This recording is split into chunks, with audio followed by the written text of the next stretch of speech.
A fight for survival. Imagine your home destroyed, taken away from you for the benefit of others, for money. The culture and the lifestyle you spent so long building, gone. That's how Indigenous people feel when we take away from them what's theirs, and they are left to try and start again with what little they have left. How should it be that only certain people are treated this way? Some estimates put the first human settlements in the Amazon at 32,000 to 39,000 years ago. Since that time, Amazon people have developed lifestyles that are well integrated with the benefits and constraints of rainforests. For food, their local game included mostly animals found near rivers such as fish, turtles, capybara and crocodiles. Hunter-gatherer groups were once nomadic. They would stay in one place for 4 or 5 years until all natural resources had been exhausted, then moving on.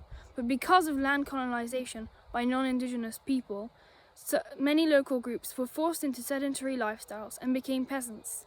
Such changes not only destroy traditional lifestyle, but can also cause local people to lose control of their territories, those who stand to benefit being loggers, gold miners and other colonists.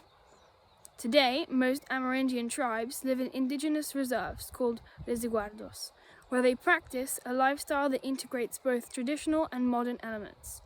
Very few live in complete seclusion from the modern world. In Brazil, Indigenous people have participated directly in the demarcation of their lands, ensuring the boundaries respect traditional use.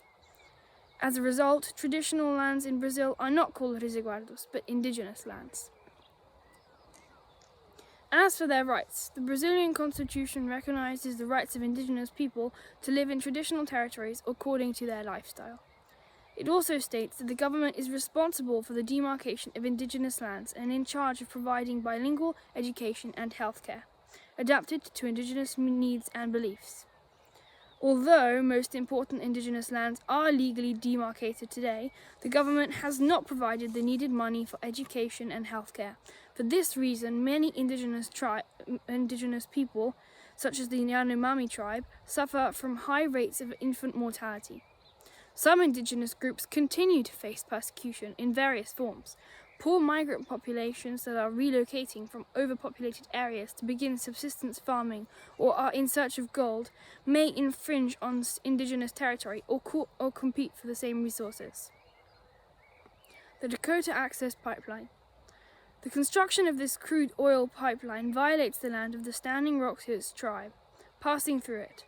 In 2015, the Standing Rock Sioux tribe, operating as a sovereign nation, passed a resolution regarding the pipeline, stating that the Dakota Access Pipeline poses a serious risk to the very survival of our tribe and would destroy valuable cultural resources.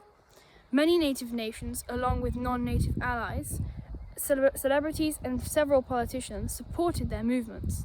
Conditions at the camp became intense, and North Dakota law officials and private guards hired by Energy Transfer partners clashed with them violently and made hundreds of arrests.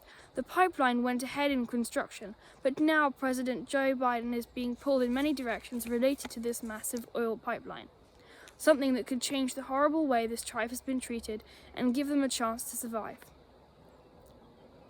Indigenous and local communities manage almost a quarter of the world's lands, and that means they care for an astonishing 80% of Earth's biodiversity.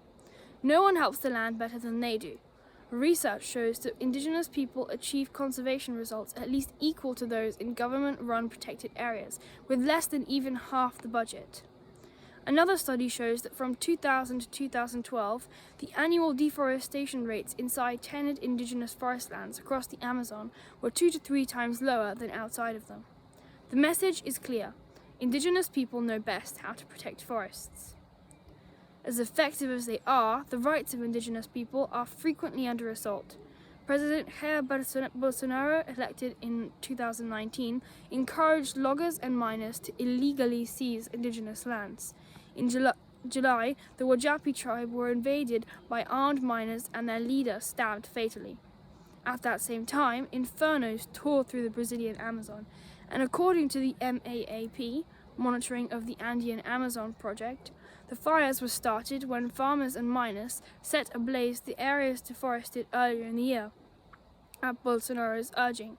The number of fires increased 84% over the same period of the previous year.